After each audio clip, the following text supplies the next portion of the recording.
दोस्तों नमस्कार। दोस्तों मैं गुरदीप सिंह सेंगर एडवोकेट और मेरे चैनल पर आप लोगों का स्वागत है। दोस्तों आज का विषय है कि हम सभी लोगों के अक्सर बैंक में खाते होते हैं या हम लोग बैंक में एफडी कराते हैं, कोई अपना इंश्योरेंस करवाते हैं, बीमा करवाते हैं या अन्य कोई ऐसा काम करते हैं जिससे हमारी कोई चल संपत्ति जो बैंक में है या ऐसी जगह है, किसी ऐसी संस्था में है जो अगर कोई कैजुअलिटी हो जाती है, कोई मृत्यु हो जाती है व्यक्ति की, तो उसके जो लीगल हियर्स हैं, जो उसके वैधानिक उत्तराधिकारी हैं, उनको प्राप्त होनी होती है। तो उसमें ऐसे संस्थान द्वारा, बैंक द्वारा या बीमा कंपनी द्वारा ये कहा जाता है कि इसमें आप नॉमिनी बताइए कौन रहेगा। तो अक्सर लोग पत्नी या माँ या बच्चों को किसी को नॉमिनी कर देते हैं। बहुत सारे लोग जो माइनर होते हैं उनका कोई इस तरीके का इंश्योरेंस या कुछ होता है तो उसमें कोई नॉमिनी नहीं होता, उनके जो गार्जियंस हैं माने मदर या फादर हैं वो ही उसमें होते हैं। तो दोस्तों ऐसी स्थिति में आज इस विषय पर चर्चा करनी है कि अगर व्यक्ति की मृत्यु हो जाती है, जो उसको पेमेंट मिलना है बीमा कंपनी से या बैंक से, जो उसका डिपॉजिट है वो रिटर्न होना है, तो क्या उसमें जो नॉमिनी बनाया गया है उसको ही वो पेमेंट रिटर्न कर दिया जाएगा?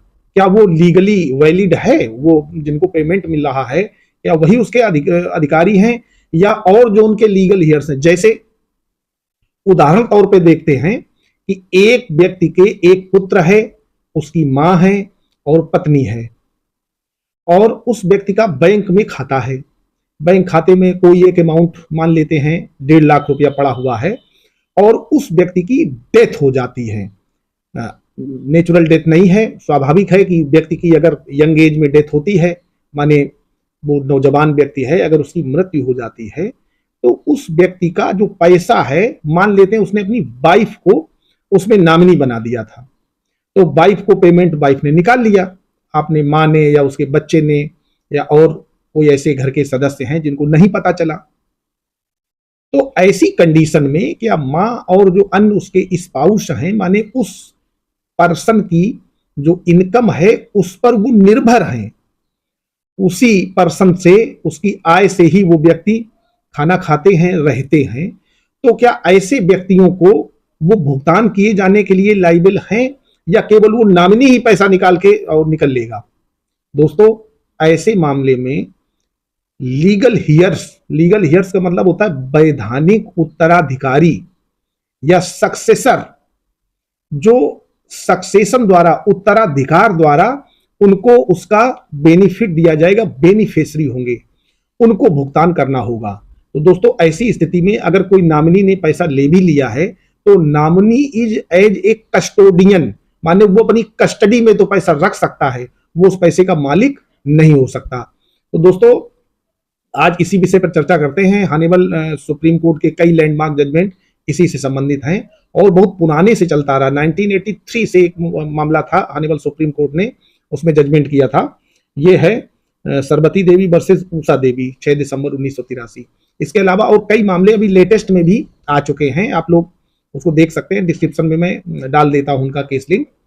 तो दोस्तों इन मामलों में हॉनेबल सुप्रीम कोर्ट ने ही कहा है कि जो नॉमिनी होता है वो एज ए कस्टोडियन होता है। कस्टोडियन का मतलब है कि आप जैसे बैंक में अपना पैसा रखते हैं तो बैंक आपका पैसे का कस्टोडियन है, रखे हुए है। अगर वो नहीं देता है तो 406 का मुकदमा आ जाता है, आप उस पैसे को जब चाहे तब निकाल सकते हैं, आपके पैसे की कस्टडी उनके पास है। तो दोस्तों इसके लिए कौन व्यक्ति उत्तराधिकारी होगा और किसको पैसा दिया जाएगा, कौन व्यक्ति उनका लीगल हियर्स है, इसके लिए हर रिलीजन में अलग अलग सक्सेशन एक्ट बने हैं। अपना हिंदू सक्सेशन एक्ट है और मुस्लिम लोगों के लिए भी है और अन्य भी धर्मों के लिए है। तो आज बात करते हैं हिंदू उत्तराधिकार अधिनियम की।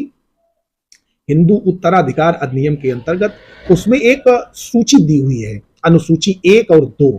तो अनुसूची में ऐसा आप देख सकते दोस्तों, अनुसूची के आधार पर उत्तराधिकारियों का क्रम दिया हुआ है। इससे पहले भी वीडियोस में मैंने कुछ उत्तराधिकारियों के बारे में चर्चा की थी। तो श्रेणी 1 के जो उत्तराधिकारी हैं उनको सबसे पहले किसी भी व्यक्ति का उत्तराधिकारी निश्चित किया जाता है।